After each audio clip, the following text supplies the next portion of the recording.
1. Sosialisasi KIP kuliah umat. Kuota masih tersedia. 2. Latinro Latunrung. Perhatian. Pencabutan KIP kuliah bisa merusak masa depan mahasiswa. 3. KIP kuliah 2025 launch. Universitas Sabta Mandiri Joins Balikpapan Sosialisation Event. 4. KIP untuk kuliah di PTS 2025. Aturannya dan cara daftar. 5. Cara mendapatkan beasiswa KIP kuliah di Jombang 2025. Panduan lengkap dan alur pendaftaran. 1. Sosialisasi KIP kuliah umat. Kuota masih tersedia. Antusiasme yang luar biasa mewarnai acara sosialisasi Kartu Indonesia Pintar Kuliah, KIPK, di Universitas Muhammadiyah Madiun, Umat. Rektor Umat, Profesor Dr. Sofyan Anif, MSI, mengajak calon mahasiswa untuk tidak ragu memilih Umat sebagai kampus impian mereka. Dengan berbagai pilihan beasiswa, termasuk KIPK, BBM, dan beasiswa persyarikatan, Umat menawarkan kesempatan bagi mahasiswa untuk meraih pendidikan tinggi dengan biaya yang terjangkau. Sosialisasi ini diselenggarakan secara daring melalui Zoom pada 10 Juli 2025, diikuti oleh puluhan peserta yang terdiri dari calon mahasiswa, karyawan, ASN, pengelola lembaga sosial, dan lainnya.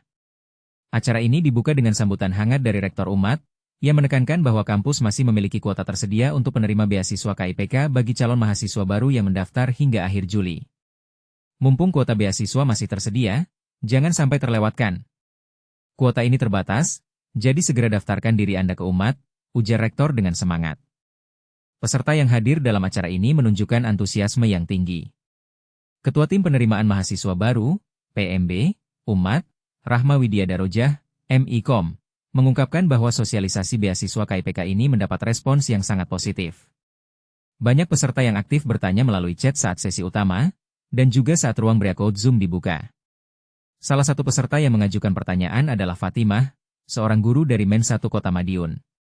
Fatimah menyampaikan bahwa beasiswa KIPK sangat bermanfaat bagi peserta didik, terutama anak-anak yatim yang memiliki potensi akademis namun menghadapi kendala finansial. Dengan bantuan dana KIPK, kuliah di Madiun menjadi lebih terjangkau dan dapat membantu siswa-siswi mereka. Beasiswa KIPK ini sangat membantu, terutama bagi siswa kami yang berpotensi namun kurang beruntung secara finansial. Dengan KIPK, mereka dapat mewujudkan impian untuk kuliah di Madiun. Terima kasih atas informasi yang diberikan, ujar Fatimah dengan penuh semangat. Saat sesi breakout Zoom dibuka, banyak audiens yang memanfaatkan kesempatan untuk bertanya lebih lanjut tentang tata cara pendaftaran KIPK. Antusiasme peserta menunjukkan bahwa beasiswa KIPK ini menjadi solusi bagi banyak calon mahasiswa yang ingin melanjutkan pendidikan tinggi.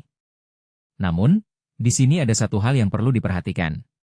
Dengan kuota yang terbatas, apakah semua calon mahasiswa yang memenuhi syarat akan mendapatkan kesempatan yang sama? Apakah ada kriteria khusus yang perlu dipertimbangkan? Mari kita diskusikan lebih lanjut di kolom komentar. Bagaimana pendapat Anda tentang beasiswa KIPK dan peluangnya bagi calon mahasiswa? Apakah Anda memiliki pengalaman atau cerita yang ingin dibagikan? Jangan ragu untuk berbagi pemikiran Anda. 2. Latinro Latunrung. Perhatian. Pencabutan KIP kuliah bisa merusak masa depan mahasiswa. Bayangkan, Anda sudah berinvestasi waktu dan upaya selama 3 semester di bangku kuliah, namun tiba-tiba bantuan biaya kuliah Anda dicabut karena dianggap tidak lagi memenuhi syarat ekonomi. Ini bukan hanya mengejutkan, tapi juga bisa memutus harapan Anda menyelesaikan studi. Inilah yang terjadi pada banyak mahasiswa di Indonesia, terutama mereka yang bergantung pada bantuan Kartu Indonesia Pintar, KIP, kuliah. Latinro Latunrung, anggota Komisi X DPR RI, baru-baru ini mengangkat bicara soal polemik pencabutan bantuan KIP kuliah yang menuai keluhan dari mahasiswa di berbagai daerah. Ia mengkritisi praktik penghentian bantuan KIP kuliah yang dinilai terlalu mendadak dan kurang memperhatikan kondisi real mahasiswa di lapangan. But here is where it gets kontroversial. Apakah benar bahwa bantuan KIP kuliah hanya diperuntukkan bagi mereka yang benar-benar membutuhkan, atau apakah ada faktor lain yang mempengaruhi keputusan pencabutan bantuan ini? Menurut Peraturan Sekretaris Jenderal Kemendikbudristek Nomor 10 Tahun 2022, bantuan KIP kuliah bisa dihentikan jika penerima dianggap tidak lagi memenuhi syarat ekonomi, yang dinilai melalui indikator seperti kepemilikan Kartu Keluarga Sejahtera, KKS, partisipasi dalam Program Keluarga Harapan, PKH, masuk dalam Data Terpadu Kesejahteraan Sosial, DTKS, atau penghasilan keluarga di bawah Rp4 juta per bulan. Namun, Latinro Latunrung juga mengungkapkan bahwa di daerah pemilihannya di Sulsel, sejumlah mahasiswa harus berhenti kuliah lantaran bantuan dicabut secara tiba-tiba. Ini sangat ironis bagi sebuah program yang justru ditujukan untuk mendukung mahasiswa dari keluarga kurang mampu. Program ini harus dijalankan dengan penuh empati, jangan sampai ada keputusan sepihak tanpa komunikasi yang memadai. Taruhannya adalah masa depan anak bangsa. And this is the part most people miss, bahwa keputusan pencabutan bantuan KIP kuliah tidak hanya mempengaruhi mahasiswa individu, tapi juga berdampak pada masa depan bangsa secara keseluruhan. Jadi, apa yang bisa kita lakukan untuk mencegah hal ini terjadi? Apakah kita perlu merevisi kriteria penerimaan bantuan KIP kuliah? Atau apakah kita perlu meningkatkan komunikasi antara pemerintah dan mahasiswa? Bagaimana pendapat Anda tentang polemik ini? Silakan berbagi pendapat Anda di kolom komentar. 3. KIP Kuliah 2025 Launch, Universitas Sabta Mandiri Joins Balikpapan Socialization Event. Universitas Sabta Mandiri takes part in KIP Kuliah 2025 Socialization in Balikpapan. Balangan, antara The Universitas Sabta Mandiri, UNIFM, in Balangan, South Kalimantan, has actively participated in the socialization and signing of the integrity pack for the implementation of the Kartu Indonesia Pintar Kuliah, KIP Kuliah, program for the year 2025. This event was organized by the Higher Education Service Institution, LELDIKTI, Region 11 Kalimantan at the Universitas Balikpapan. Our participation in this event is part of our commitment to align higher education policies with the government's strategic programs. Therefore, we are actively involved in this initiative, stated Abdul Hamid, Director of UNIFM Balangan, during the event in Paringin on Wednesday. But here's where it gets controversial. Hamid emphasized the presence of the leadership team at this event underscores the priority level that the institution places on the implementation of this government scholarship program. Director further clarified that their active participation in signing the integrity pack is not merely a formality, it is a genuine reflection of the institution's determination to uphold the values of integrity, transparency, and accountability in the execution of the KIP Kuliah 2025 program. The highlight of the event was marked by a symbolic signing of the integrity pack by representatives from all higher education institutions within the LELDIKTI 11 Kalimantan region. This collective document serves as a concrete testament and a collective pledge from the higher education community in Kalimantan to fully support the government's inclusivity policies. And this is the part most people miss. The commitment shown by TC institutions is crucial in fostering an inclusive educational environment that can benefit a wider range of students. What are your thoughts on the effectiveness of such initiatives? Do you believe they truly enhance educational access, or are they just symbolic gestures? Share your opinions in the comments. 4 KIP untuk kuliah di PTS 2025, aturannya dan cara daftar. Pertanyaan yang paling banyak diajukan oleh calon mahasiswa di Indonesia adalah apakah Kartu Indonesia Pintar, KIP, kuliah bisa digunakan untuk kuliah di perguruan tinggi swasta, PTS? Jawabannya adalah ya, KIP kuliah bisa digunakan untuk kuliah di PTS. Namun, ada beberapa syarat dan ketentuan yang harus dipenuhi. Pada artikel ini, kita akan membahas secara detail tentang aturan dan syarat untuk menggunakan KIP kuliah di PTS. But here is where it gets controversial. Apakah benar bahwa KIP kuliah hanya diperuntukkan bagi mahasiswa yang kuliah di perguruan tinggi negeri, PTN? Mari kita simak penjelasannya. Berdasarkan pedoman pendaftaran KIP kuliah 2025 yang diterbitkan oleh Kementerian Pendidikan Tinggi, Sains, dan Teknologi, Kemdikti-Saintek, penerima KIP kuliah disyaratkan sudah lulus seleksi penerimaan mahasiswa baru melalui semua jalur masuk perguruan tinggi akademik atau perguruan tinggi vokasi baik di PTN maupun PTS. Catatannya, program studi penerima calon mahasiswa bersangkutan harus sudah terakreditasi secara resmi dan tercatat pada Sistem Akreditasi Nasional Perguruan Tinggi. Calon mahasiswa PTS masuk prioritas KIP kuliah 2025 tahun ini. Kebijakan KIP kuliah juga memperkuat prioritas penerima KIP kuliah untuk PTN dan PTS. Langkah ini bertujuan untuk mendorong calon mahasiswa dari keluarga miskin atau rentan miskin dapat kuliah pada program studi unggulan di PTN dan PTS terbaik se-Indonesia dan agar penyaluran bantuan ini tepat sasaran. Berikut kriteria calon mahasiswa yang masuk prioritas KIP kuliah 2025. 1. Pemegang KIP SMA yang lulus seleksi nasional berdasarkan prestasi, SNBP, seleksi nasional berdasarkan tes, SNBT, atau seleksi mandiri di PTN. 2. Berasal dari keluarga yang masuk dalam data terpadu kesejahteraan sosial, DTKS, atau menerima program bantuan sosial, Bansos, Kementerian Sosial, Kemensos, yang lulus seleksi mandiri di PTN. 3. Pemegang KIP SMA yang lulus SNBP, SNBT, atau seleksi mandiri di PTS. 4. Berasal dari keluarga yang masuk dalam DTKS atau menerima program Bansos Kementerian Sosial, Kemensos, yang lulus seleksi mandiri di PTS.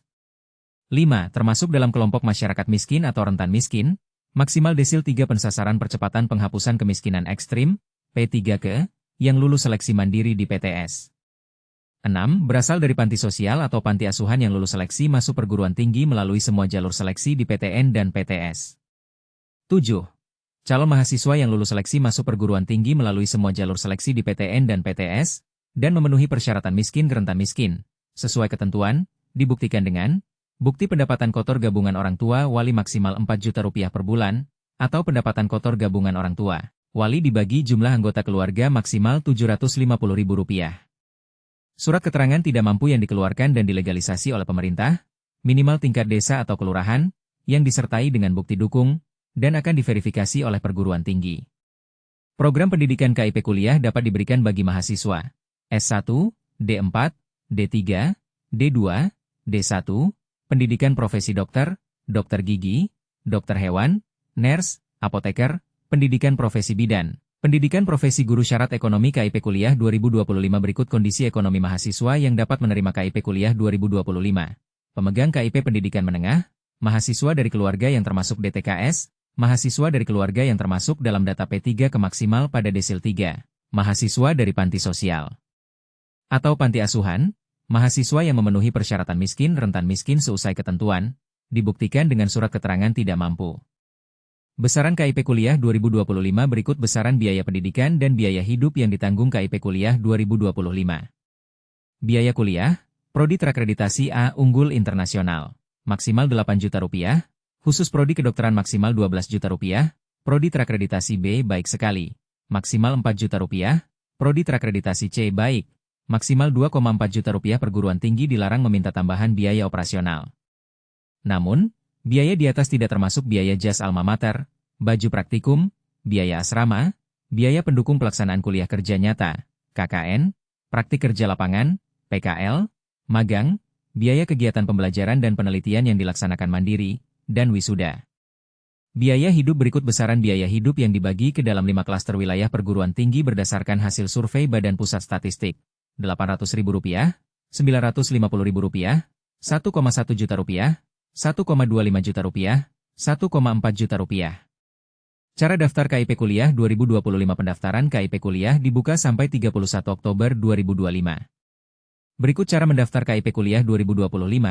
Masuk ke laman KIP kuliah dan pilih jalur seleksi yang diikuti.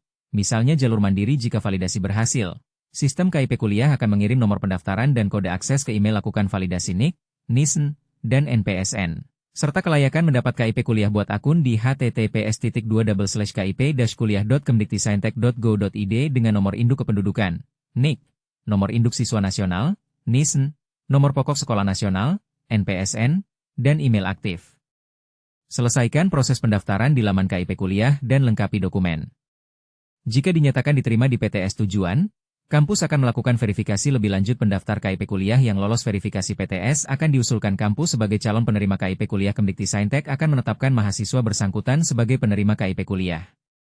Informasi KIP kuliah 2025 bisa diakses di laman resmi https://kip-kuliah.kemdiktisaintek.go.id dan panduannya.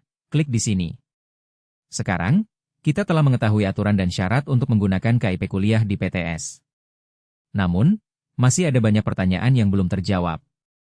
Apakah Anda memiliki pertanyaan tentang KIP kuliah? Berikan komentar Anda di bawah ini.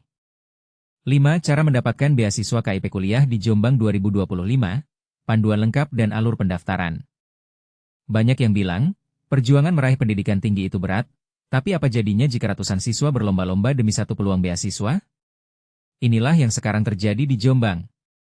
Ada fenomena luar biasa. Sebanyak 1.264 siswa kelas 12 dari seluruh penjuru Kabupaten Jombang bersaing demi mendapatkan Kartu Indonesia Pintar, KIP, kuliah.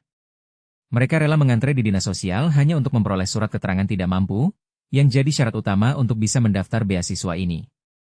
Coba bayangkan, dari Januari hingga Juni tahun ini, ratusan siswa silih berganti mendatangi kantor Dinsos Jombang. Data resmi menyebutkan, puncak pengajuan terjadi pada Februari dengan 562 permohonan. Januari saja sudah ada 456 berkas masuk. Maret turun jadi 72, April menyusut ke 43, Mei hanya 14, tapi, dan ini menarik, Juni melonjak lagi jadi 117 permohonan. Apa penyebab fluktuasi ini? Apakah ada pengaruh informasi yang beredar, atau justru faktor lain seperti jadwal ujian nasional dan pengumuman PTN? Ini jadi bahan diskusi yang seru. Namun, ada satu hal yang selama ini luput dari perhatian banyak orang, dan justru bisa memicu perdebatan. Kepala Dinas Sosial Jombang, Hari Purnomo, mengaku hingga sekarang belum tahu pasti berapa banyak penerima KIP kuliah asal Jombang yang benar-benar lolos di perguruan tinggi. Mengapa? Setelah para siswa mendapat surat rekomendasi, mereka tidak lagi melapor ke Dinsos, alurnya putus begitu saja. Bukankah seharusnya ada sistem pelaporan agar pemerintah bisa memantau efektivitas program dan memastikan bantuan tepat sasaran? Ini sisi kontroversialnya, mungkin perlu evaluasi bersama. Lalu bagaimana proses pengajuan KIP kuliah? Pendaftaran akun resmi telah dibuka mulai 4 Februari dan akan ditutup pada 31 Oktober 2025. Bagi kamu yang ingin masuk perguruan tinggi negeri lewat jalur mandiri, catat baik-baik, pendaftaran dibuka 4 Juni hingga 30 September. Sementara itu, jalur mandiri di PTS diperpanjang hingga 31 Oktober. Contoh nyata bisa dilihat dari Miftah Rizky Ilahi, siswa asal Kecamatan Peterongan yang tahun ini berhasil meraih KIP kuliah di Universitas Negeri Surabaya, UNESA, jurusan Ilmu Hukum. Miftah sudah menyiapkan semua persyaratan sejak jauh hari dan mendapat bimbingan langsung dari guru BK di sekolahnya tentang setiap langkah yang harus ditempuh. Salah satu faktor yang mendukung keberhasilannya adalah, Miftah telah terdaftar dalam Data Terpadu Kesejahteraan Sosial, DTKS, serta menjadi penerima program Keluarga Harapan, PKH. Inilah yang membuat peluangnya lebih besar dibanding siswa lain. Tapi, ini dia yang sering tidak disadari kebanyakan orang. Banyak yang hanya terpaku pada proses administratif, padahal akses informasi, kesiapan mental, dan dukungan lingkungan juga sangat berpengaruh terhadap peluang lolos beasiswa ini. Apakah sistem seleksi KIP kuliah sudah benar-benar adil dan merata? Bagaimana dengan siswa yang kurang informasi tapi sebenarnya sangat membutuhkan? Jadi, menurut kamu, apa yang sebenarnya harus dibenahi dari sistem pendaftaran hingga pemantauan KIP kuliah di Jombang? Apakah pendataan dan pelaporan masih kurang atau justru sudah cukup? Tulis pendapat atau pengalamanmu di kolom komentar, siapa tahu ceritamu menginspirasi perubahan.